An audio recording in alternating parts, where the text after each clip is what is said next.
Hola queridos lectores, bienvenidos a un nuevo episodio de Un libro, una experiencia, un podcast para lectores de verdad.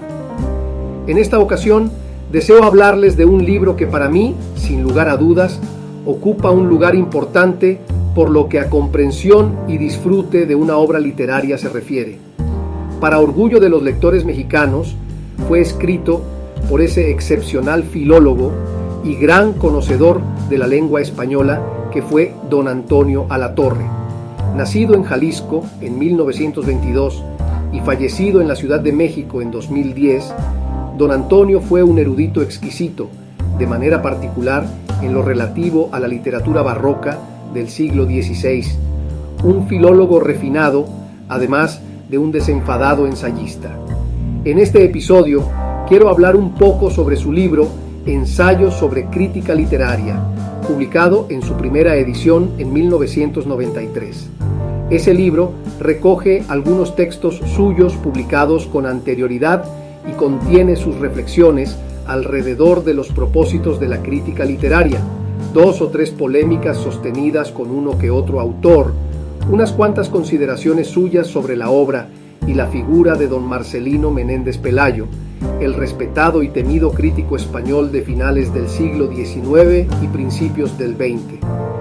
así como su postura en torno a la idea de la literatura nacional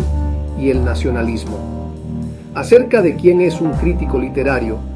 don Antonio escribió: el crítico es un lector, pero un lector más alerta y más total, de sensibilidad más aguda.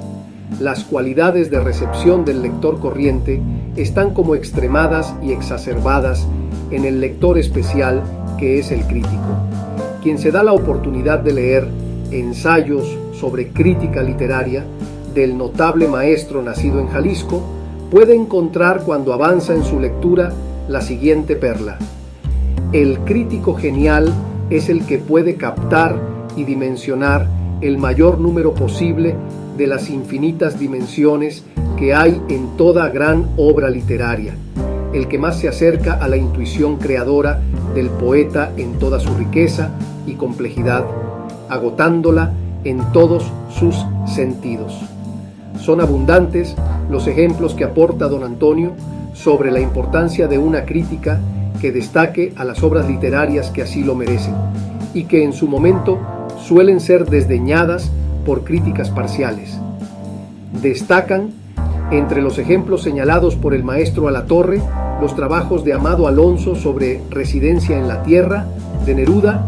así como los de Dámaso Alonso y Alfonso Reyes acerca de Polifemo y las soledades de Góngora. Pero es posible hablar de críticos geniales en un tiempo en el que, a juzgar por lo que informan las contraportadas de decenas y decenas de novelas, poemarios y libros de ensayos, cada cierto tiempo parece hacer su aparición el equivalente a un James Joyce, a un Rubén Darío o a un Octavio Paz. La realidad es que no abundan los grandes críticos, señala el maestro Alatorre, y el crítico ideal, aquel que es capaz de capturar todas las dimensiones de una obra literaria, no existe, porque para hacerlo tendría que ser una entelequia, alguien demasiado irreal como para habitar en este mundo. Se puede aspirar, no obstante, a ser un crítico que, siendo habitante del mundo y del tiempo que le ha tocado vivir, que partiendo de los ideales estéticos, culturales, sociales o filosóficos con los cuales se identifica, busque distinguir aquello que vale de lo que no vale en literatura, entre lo que es poesía y lo que es chapucería. El crítico, que de verdad lo es, debe apostar, pero además comprometerse con los auténticos valores literarios, aquellos que definen a una obra literaria valiosa y que permiten identificarla en medio de la sobreabundancia de publicaciones que no lo son. Para ilustrar a su lector acerca de qué es aquello que puede ser considerado una obra literaria perfecta, el maestro Alatorre cita al crítico y periodista inglés John Middleton Murry, nacido en 1889 y fallecido en 1957.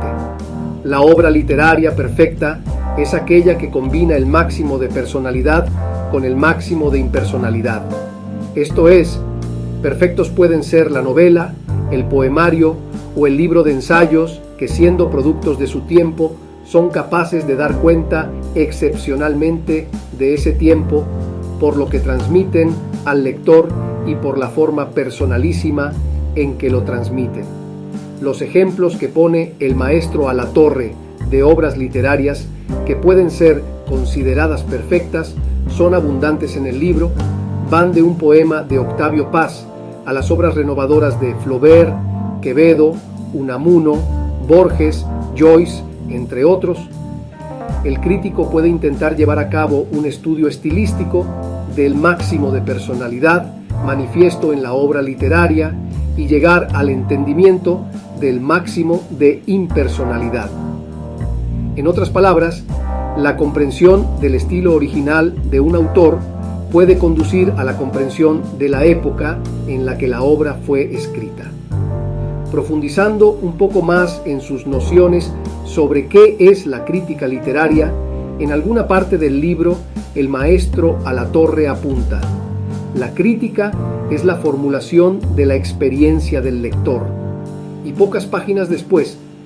la crítica literaria tiene esto de curioso, esto que la distingue, por ejemplo, de la investigación científica,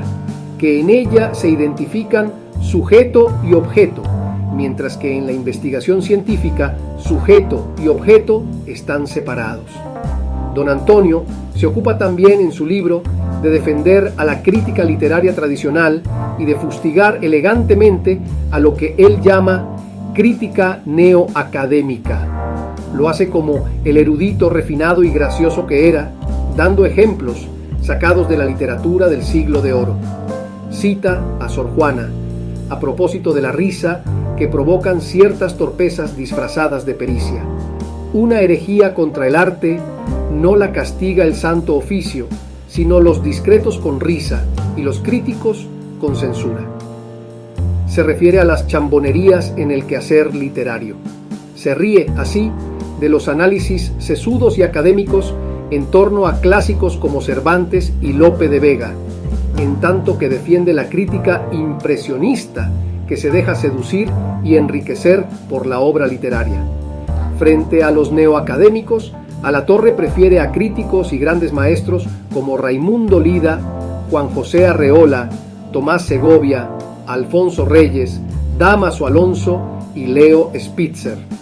Su crítica no es contra las escuelas lingüísticas en sus muy variadas formas, es contra la repetición mecánica y dogmática de sus enseñanzas en las que incurre la crítica neoacadémica. Alrededor de esa defensa que hace de la crítica impresionista contra el neoacademicismo,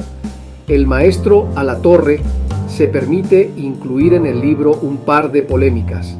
En la primera, responde a cierto artículo sobre la crítica periodística en México en el que se le acusa de ser un reivindicador de la crítica impresionista en franca oposición a la crítica especializada a la que él denomina neoacadémica, mientras que en la segunda intercambia con el también crítico Evodio Escalante una serie de argumentos en torno a esa crítica neoacadémica cuestionada por Alatorre. Este termina sosteniendo elegantemente que Escalante quiso crear un fuego de artificio alrededor de una polémica inexistente y decide, tras escribirle una réplica y una carta abierta, no seguirle el juego. En el libro hay 3 ensayos alrededor de don Marcelino Menéndez Pelayo. En el primero, Alatorre dimensiona las luces y las sombras de don Marcelino, considerado durante décadas el gran crítico hispanoamericano, auxiliado de las apreciaciones que alrededor de la obra del autor de Historia de las Ideas Estéticas elaboraron en su momento autores como Pedro Laín Entralgo, Pío Baroja y Vicente Palacio Attard. Alatorre distingue 2 grandes etapas en la biografía vital e intelectual de Menéndez Pelayo. Por un lado, se encuentra la etapa del católico recalcitrante, intransigente y castizo, la que corresponde a la escritura y publicación de sus libros Ciencia Española e Historia de los Heterodoxos, mientras que por otra parte está el gran crítico literario, autor de las ideas estéticas, del que en su momento se ocuparon autores como Gregorio Marañón y Dámaso Alonso. La figura de Menéndez Pelayo constituye un problema histórico porque, a decir de Alatorre, la visión que de él se tiene en la posteridad enfrenta a dos formas distintas de concebir al pensamiento en España: abierto a las ideas o intolerante, tradicionalista o renovador.